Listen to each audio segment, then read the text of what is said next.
Greetings, dear viewers! I'm Quill Quickcard, and welcome back to Final Fantasy III. I made a small mistake. I thought I was recording, but then it turns out I was not recording. So let me catch you up to date on what I did.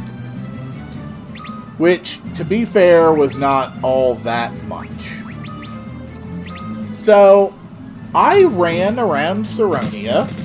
I got tons of treasure in the castle, most of which really doesn't matter that much, to be frankly honest.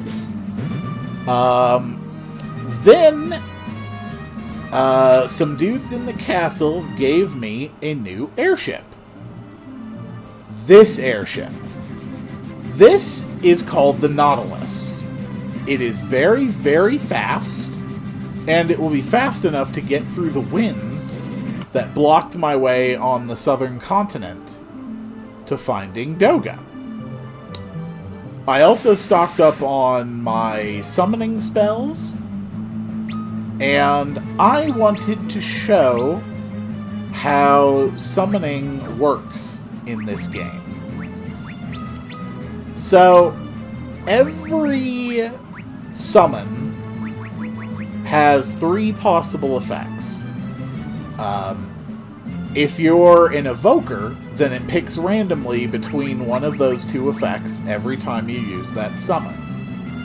And if you're a summoner, then it just summons the monster and it delivers a devastating attack on the entire enemy team. So, for instance, Hyper summons Titan. Titan has two attacks. I believe it is the only evoker summon where both attacks are offensive, so it's great for damage. Hetra summons Ifrit. It can either do a fire attack on one target, or it does a group heal, and a really, really good group heal. Like, it can heal more than twice the maximum HP of every party member. Ramu has a thunderstorm where he'll hit the enemies with lightning. Or he does a mind blast where he tries to paralyze a single target, which doesn't work very much. Shiva can either hit a single target with ice damage, or she'll try to confuse a single target. And if you summon Chocobo, it will try to have you run away. And that's about it. So, Blep is actually going to be an evoker for a while now.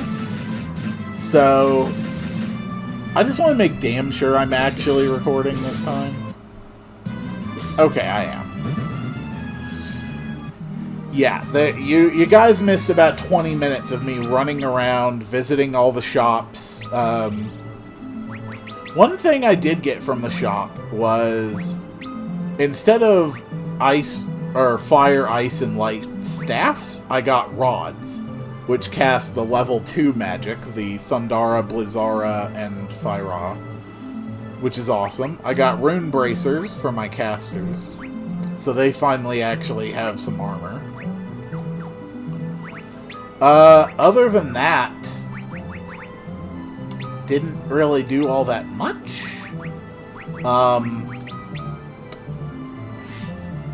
The next place that I am going to go is going to make me use Mini again.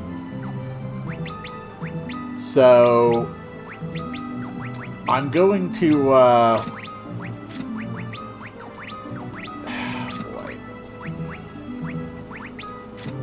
So, I'm going to bring on a Geomancer and a Black Mage, just so that they're able to, contribute a little bit down there. Fyra, Thunder, Blizzard, Fire. There we go. That should be sufficient. But there's still a job adjustment phase, so let's just hang around here, do a few fights, and hope that works itself out.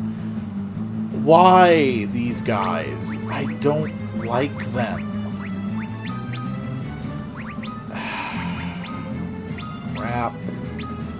Alright, bust out Titan, bust out Terrain, just do what we gotta do and hope that we don't get one-shot party wiped by double fire breath. These things, like, give me trauma now. There, Ice Storm. Geomancy's actually pretty powerful. Especially because it scales with job level, so if you level up a Geomancer enough, their effects are just stupidly powerful. But they're less reliable because every time you use their terrain ability, it's choosing one option from, I think, anywhere from like 2 to 4 options, depending on where you are. Maybe it's just like 2 to 3. And the more powerful effects are weighted differently, so it's not like you just have an even chance of using any potential skill from the Geomancy list. It will consistently be weighted away from the stronger effects. But it's still really good in many areas of the game.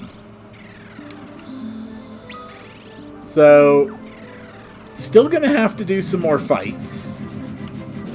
So, while I do these fights to get everybody used to their new jobs, I also want... Why? You know what? Screw you. I rested up. I'm going to destroy you. But I can also show off some of the stuff that that evokers can do with their effects. Mostly because I'm about to hit this thing with a Blizzaga, and I'm really not concerned about what it can do to me. Unless it does this twice, in which case I instantly lose. Thank you. This may kill before Blep gets to do anything at all. Yup.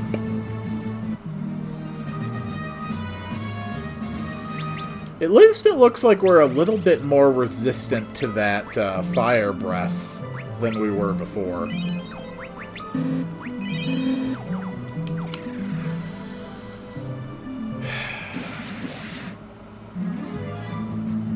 Alright, more Helgaroos.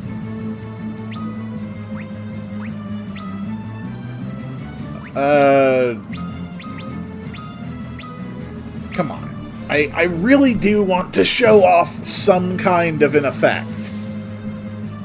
But I keep killing too efficiently. Yeah, even a super low job level Geomancer can put out extremely respectable amounts of damage with their effects. In the right environments. Obviously, just out here on the plains is a good environment. Looks like we got the black magic effect from Ifrit, so that's going to be like 1400 fire damage. Yep.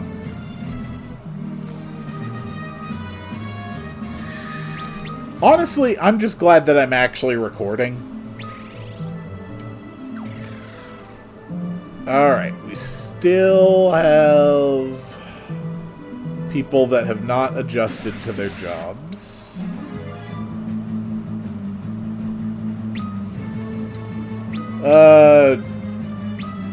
Yeah, sure, go ahead. Well, I will keep using a summon until we have seen both of its effects, and then I'll move on.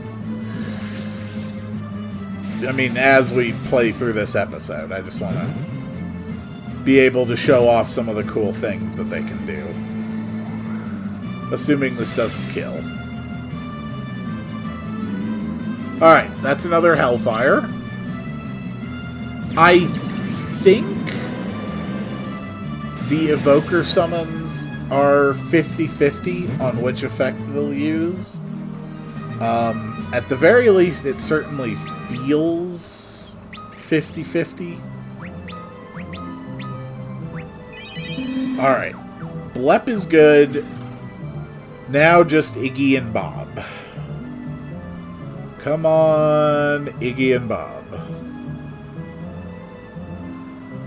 I hope you fight fast. It cannot be comfortable walking around in the sun wearing those robes.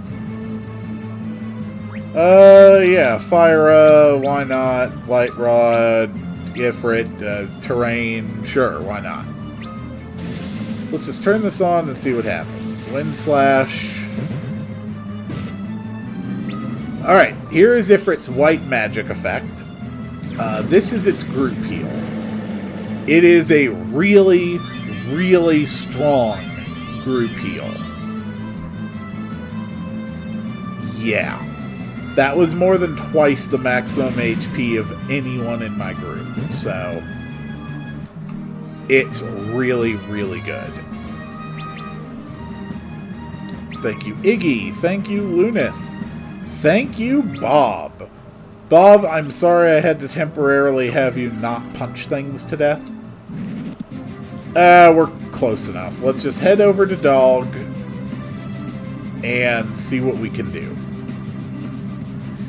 So once I get past the lip of this mountains, there's actually random encounters I can have here. In the air.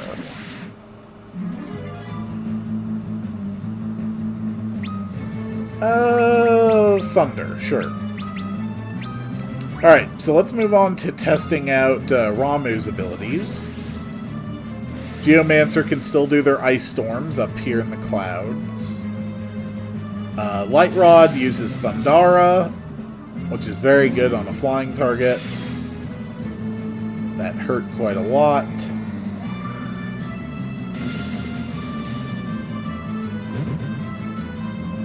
Alright, so here is Ramuh's black magic effect, Thunderstorm. And Kabam. That is what we call a lot of damage. Thank you, Blep.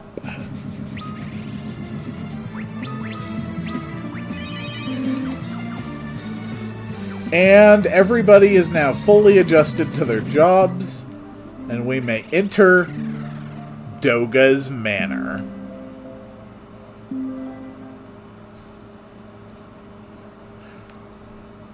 Who dares trespass in the great wizard Doga's Manor? Seize them! Kupo! Kupo! Kupo! I am really not intimidated by being swarmed by Moogles. Okay? That is not a threat. I know you, don't I? Ah, the Warriors of the Light! Good of you to come. I have something to tell you.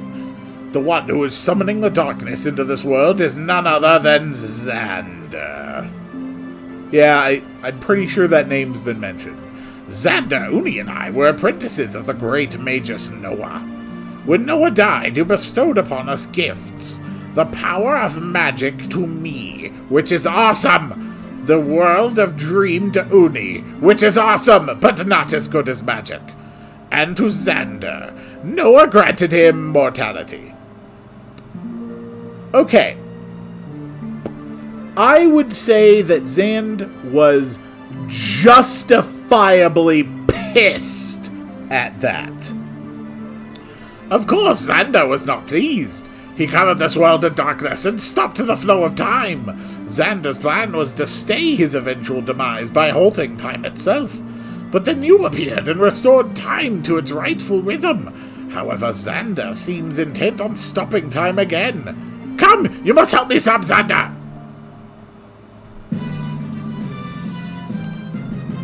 Thank you, Doga. I appreciate you. Come, you must escort me to the Cave of the Circle.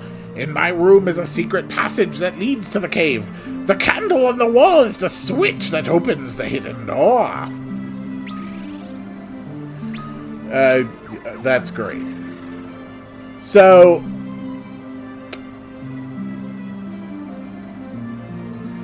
there's something we have to tell you.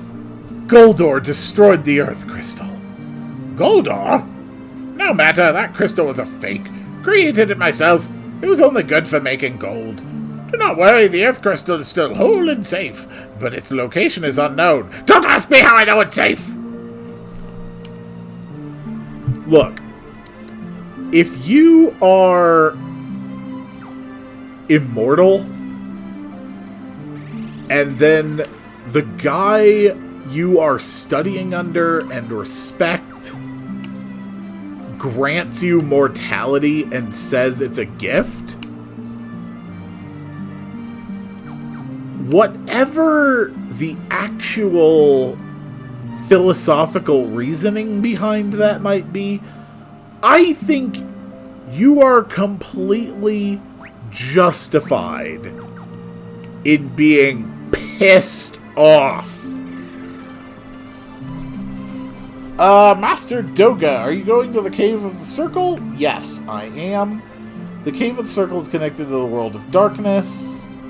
The magic water in that pot over there will restore your magic power and health. Use the magic book on the table to revive any of your party members. Excellent. So, we have an easily and immediately accessible location that can offer full revival and party recovery. Why do I feel like I should be concerned? And where we are going, we have to use Mini, which is why my whole team is magic-based again.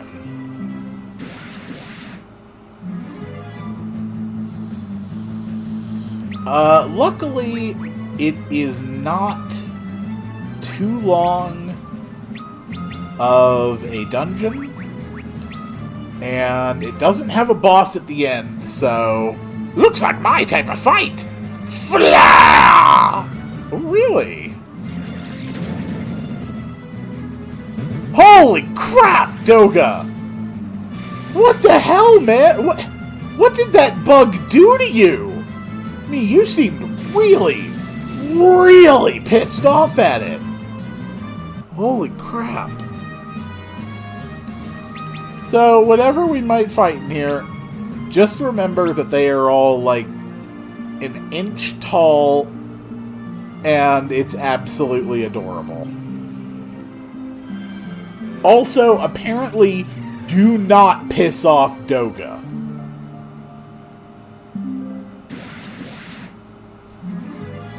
Oh, look at that!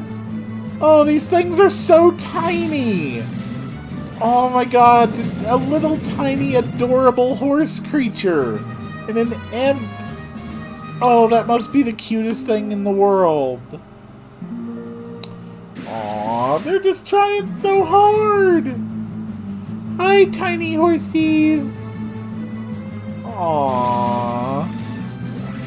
Earthquake! Yeah. Do not underestimate geomancers. They will mess you up if you do.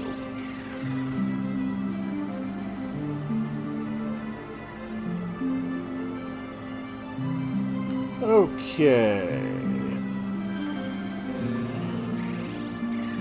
And we made it.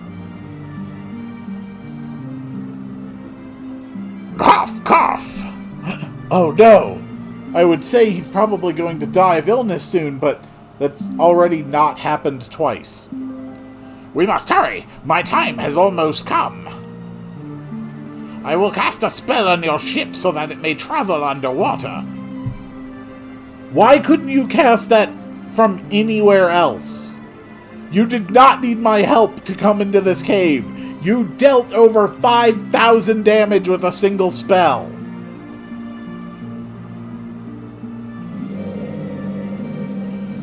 Zahapto Mua Kane! I invoke the power of the Chaos Gods! The Nautilus can now travel underwater. Head south from Saronia. The Temple of Time lies between the pillars of Cape Twinhorn. In the temple is where you will find Noah's Loot. What does Noah's Loot do? It is a magical lute whose timbre will reach even into the world of Dream. You must use it to call Uni back from the world of Dream. I will now use the circle to enter the rift between dimensions and find the key to Eureka. Your task is to wake Uni and obtain the ancient ship known as the Invincible. Its incredible power is that it can fly slightly higher than the Nautilus. You must hurry now. I will teleport you outside. Give my regards to Uni. Farewell, warriors of the night. We will meet again. Well, that was fun. And now we don't have to be Minnie anymore.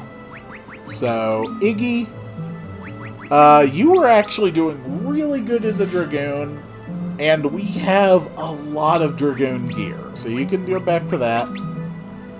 And Bob, you can go back to being a monk and beating things to death with your fists. And it appears that for the time being, you are still doing slightly more damage unarmed, or armed than unarmed. But honestly, we are only a couple of job levels away from you outpacing that again. So, now that we can go underwater, we can finally reach this area. And yes, there are random encounters underwater as well. Like these guys. So, Light Rod, regular attack, summon, I don't know, Ramu, and regular hits. There's a thunderstorm again. And that is an immensely dead seahorse.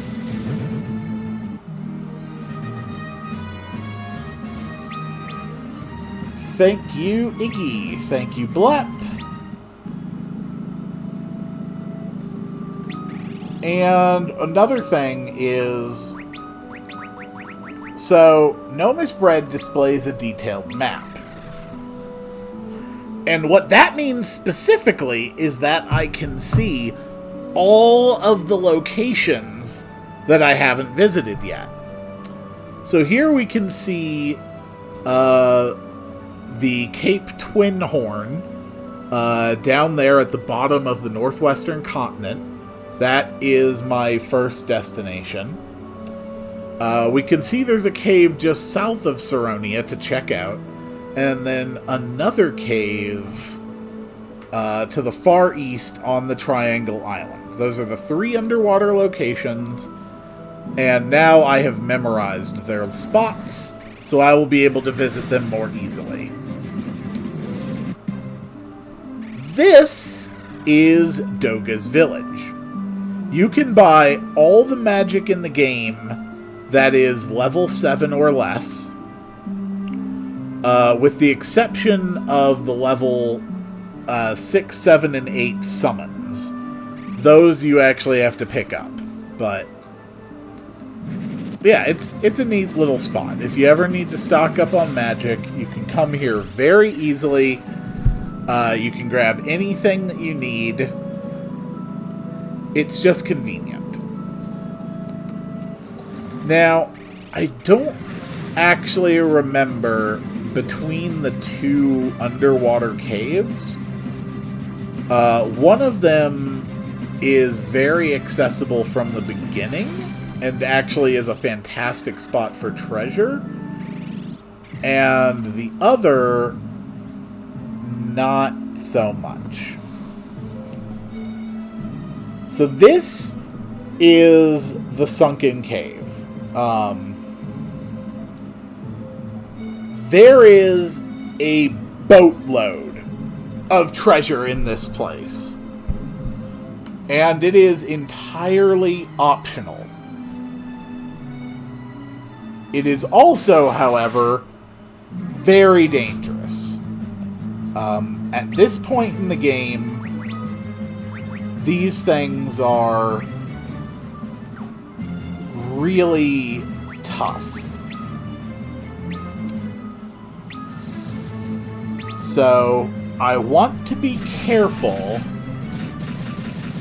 how far I push myself here. But I really, really want the treasure. But if I overextend myself in this dungeon, I will die. Okay, here is Ramuh's white magic effect. And as far as I can remember, this is just a paralyze effect. So, honestly, not that impressive. We can move on to Shiva's effects now. Well, starting in the next fight, because this is about to be over. Okay, here is Mesmerize. This is Shiva's white magic effect, and all she does is confuse a single target. So, hooray, I guess. Thank you, Bob. Does that mean that you are now... Nope, okay, 100. She is still ever so slightly stronger with weapons.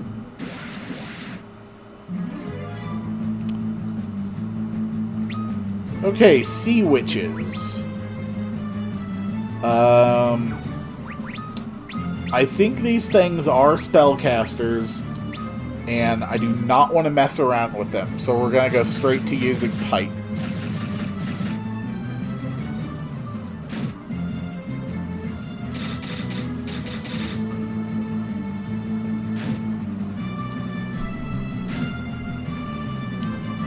Well, I didn't see any particularly dangerous effects from them. And their health is not too crazy that I need to worry. This will probably kill. Yep. Really? That did not kill. Well, let's keep going and see if we can get Shiva's black magic ability.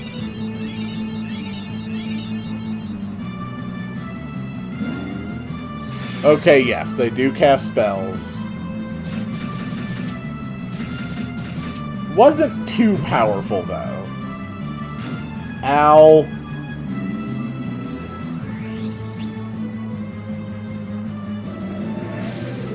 And here's the black magic effect, Icy Stare, which is just a powerful Blizzara or Blizzaga on a single target.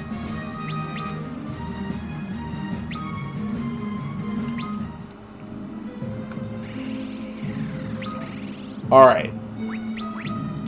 So there's a lot of treasure on this floor, but I need to prioritize what I get first. Because there's something down here that's going to be immediately useful.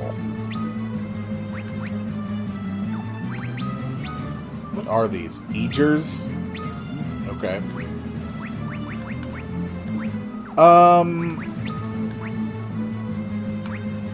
Yeah, I'm actually going to hold off on using any more summons. Because if I start casting chocobos, it's just going to make me run away. And I do still need levels and experience. So... okay. I mean, they definitely hit pretty hard, but... I wouldn't say they hit hard enough to be, like, a major concern yet. Now, the time may come when they are a major concern, but we're not quite there yet.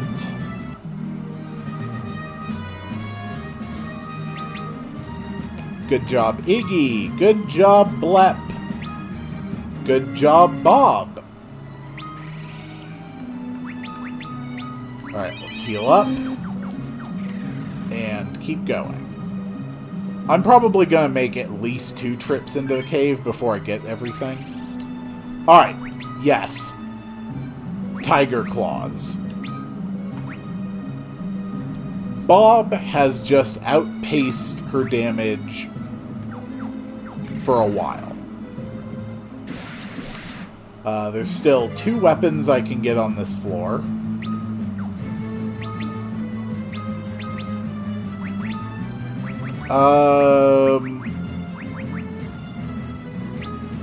Guess we'll just summon more Ramus and hope for good rolls on my lightning damage. Bob is hitting like an absolute truck.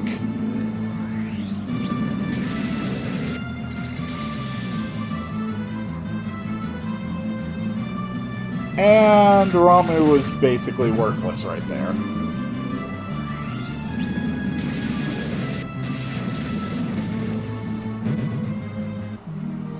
Alright. So, I think we've all gotten the picture now of how summoning in this game works. So, at least with evokers. So, Blep is done feeling good about themselves, and they're going back into goth mode. So, once again, we have a Dark Knight.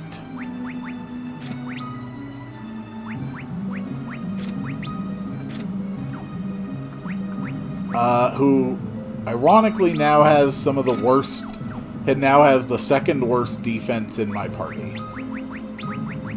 And Bob can take the lead for now.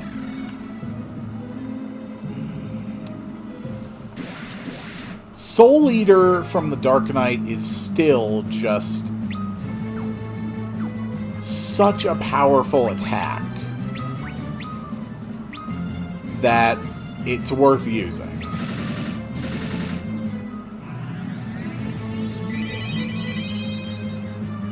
Come on, Soul Eater. Okay, or Blep can die. I mean, I suppose that is also a completely valid option. Apparently. Holy crap, okay. So, in the future, I need to remember to be very careful fighting these killer hermits. They have really crazy damage output. Good job, Bob. Good job, Lunith. Good job, Iggy.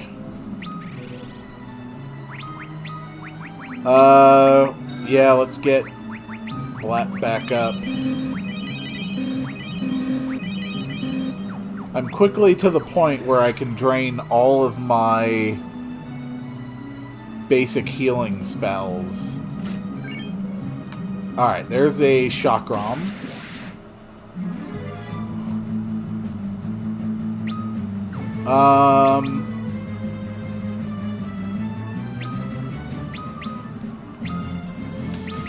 Come on, let's get out a Soul Eater. You can do this, boy. Okay, didn't even need a Soul Eater that time.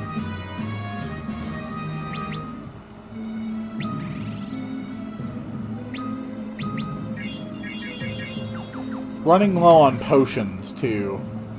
I can definitely get all the treasures on this floor for now. Alright, a dual tomahawk. Kind of a weird thing to just be in a submerged... Okay. Bob's gonna go for Retaliate. Lunith is gonna drop a Cura. Blep is going for the Soul Eater. So if anyone attacks Bob, Bob's going to strike back hard.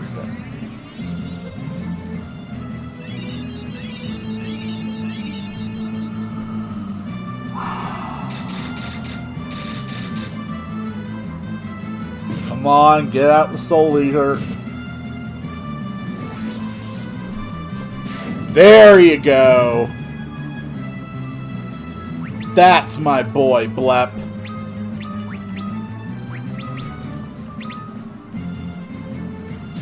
I'm not going to use Soul Eater unless it's on a group that's actually powerful enough to be a threat to me. Like these triple killer hermit groups are really, really strong. Alright, Blep. Iggy, everyone's doing good. Alright. So there's treasure to the south and there's treasure to the west. I'm going to hit the ones to the south and then teleport out and recover. We got an ancient sword. So right away, that's an upgrade for Blap. A substantial upgrade that might inflict paralysis.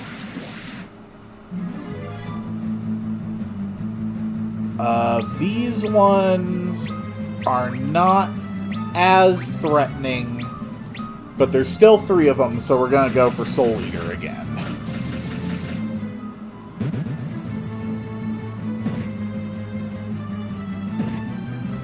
What has me... Blep's barely going to be able to do anything with its Soul Eater now. No, really? I thought the damage scaled down with lower HP, and it looked like it did, but it didn't actually scale down enough to be any real issue. Alright.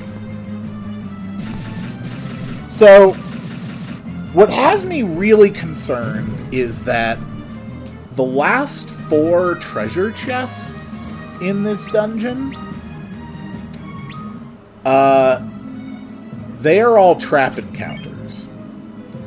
But Diamond Shield, Metal Knuckles, Diamond Helm, and Cognitome? Cognitome. Is that a book weapon, or what is that?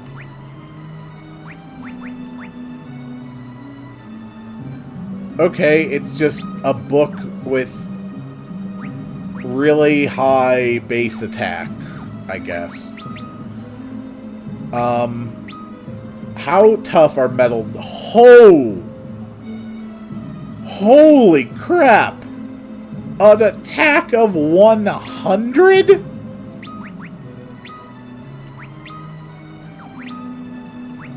That is absurd. And that Diamond Helm is really good, too. Okay.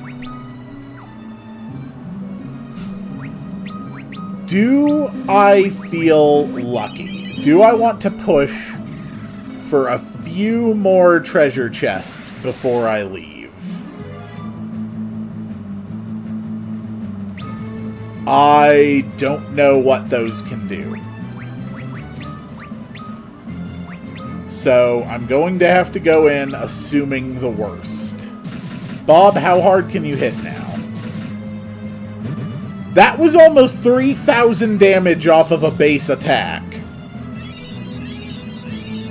I had no idea monks got this powerful. They should be weak to wind, so yes, that's a lot of damage. Soul Eater. Not bad, not bad. Alright, one more Cura. Just a regular attack. Regular attack with your weapons will be fine. Not that it matters, because Bob is now a killing monster.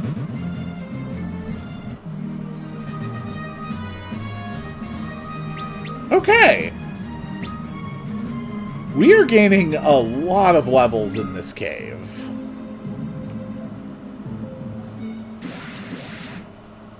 Oh, what now? It's just this. Basic, simple, easy fight. These things are not a threat to me right now. Bob, you are a monster.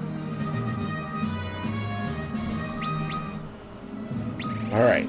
I'm going to push a little bit further.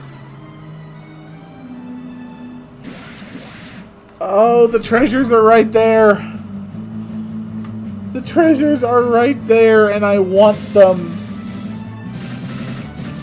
I want them so badly.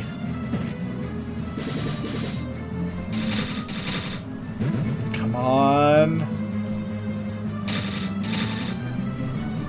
Come on.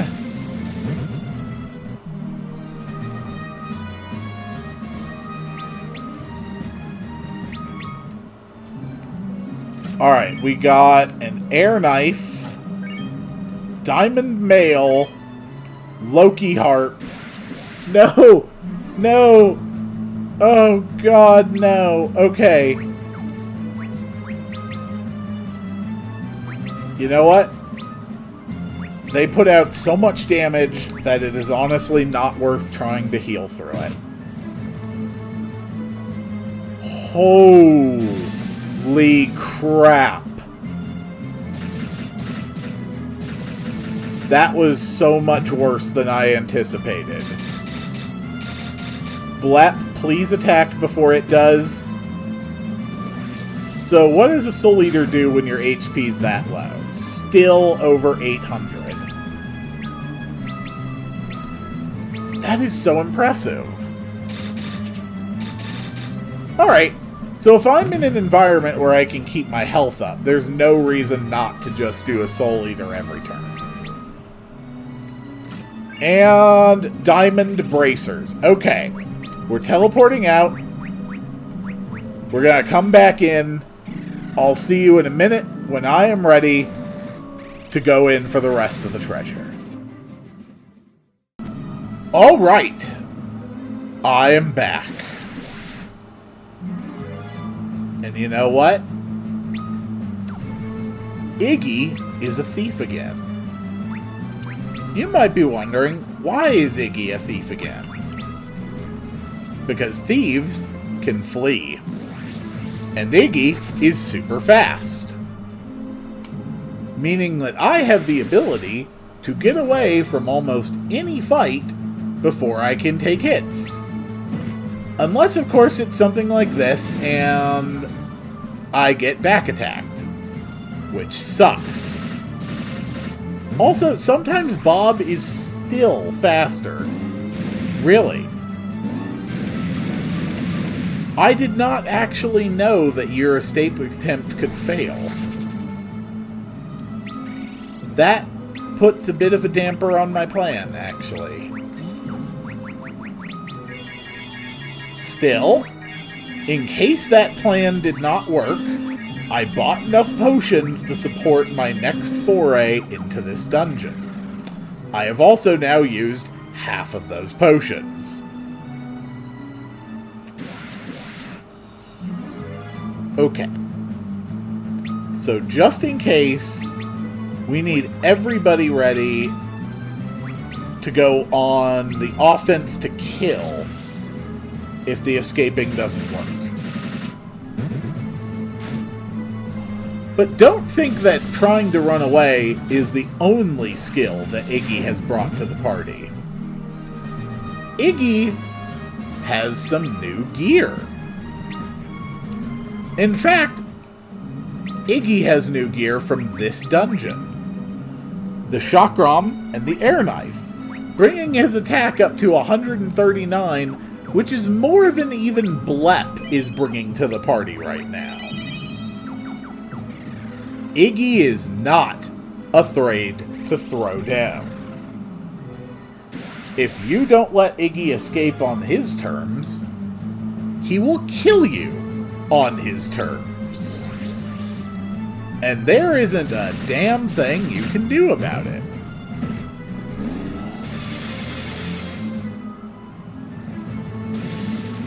Light Rod, yes. Soul Eater, good job. Thank you, okay.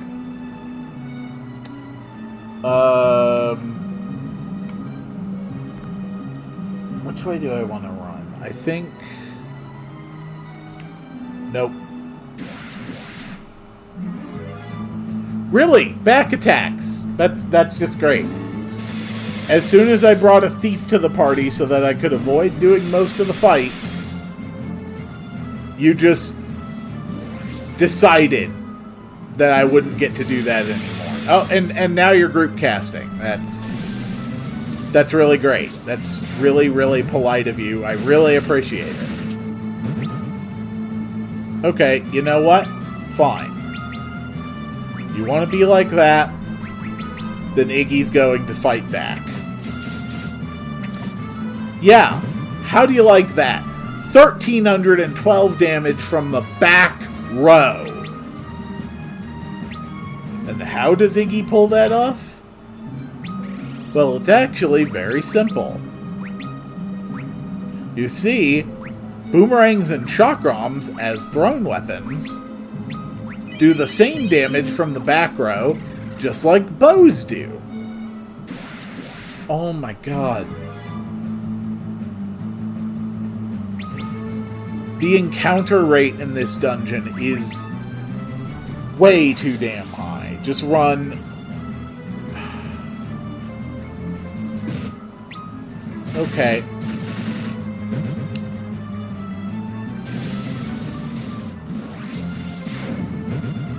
You know what? Iggy, you are just not impressing me today, alright? Oh my god. This is what, the 5th encounter I've had on this floor? Cut it out. Really? Another one! And another back attack! You cannot tell me that I had this many back attacks until I threw a thief in my party. Because I didn't. That is absurd. Okay. Alright, we're back to new area. We got an elixir. We got diamond gloves.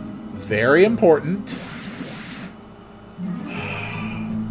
Another frickin' monster encounter. And we didn't run away. That's great.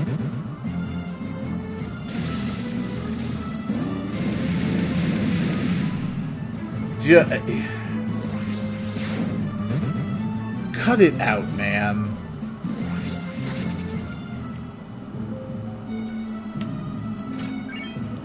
A phoenix down. Alright, that's good. Now is where I have to stop screwing around. Because there are 4 more chests in here. And they are all traps.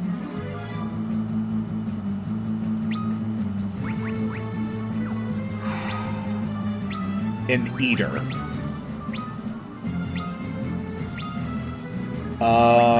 This might be a problem. I think I actually know what this enemy is. Yeah. So... this is a type of enemy that can split when it dies. Dividing enemies can only have their division prevented if they are killed by a Dark Knight wielding a dark sword. This one I'm not as worried about. I don't think it's a dividing enemy. Holy crap, it's still alive after taking 3,000 to the face. That's concerning. Alright, but it died after around 5,000. Yeah, these trap enemies, these things are not jokes. Every one of these is essentially a mini-boss at this point in the game. Also, you may have noticed, I just grabbed a Reflect Mail. And a Triton Hammer. Really, really good stuff. That's a Trident. It's a good Dragoon weapon. Perryton. Well, here's the thing. Flying enemies are weak against air attacks.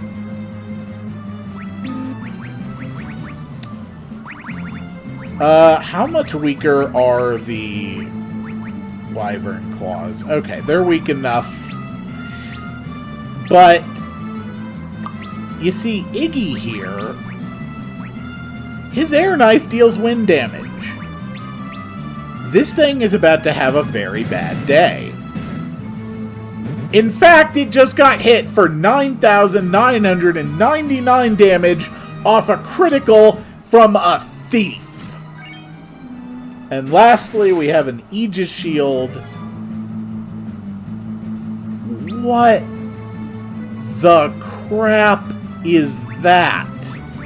And will Raze kill it in one hit?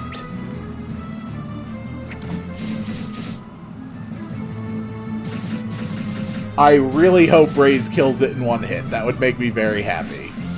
Assuming it's not dead already.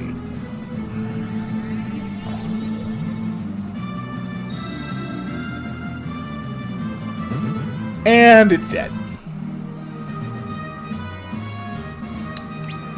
Okay then. That was the sunken... That was the sunken cavern. And we just kicked the crap out of it. There is one more place I want to go before I actually proceed to the next story objective. And that spot is just south of Saronia. So we will do that soon. And I will see you all on the next one.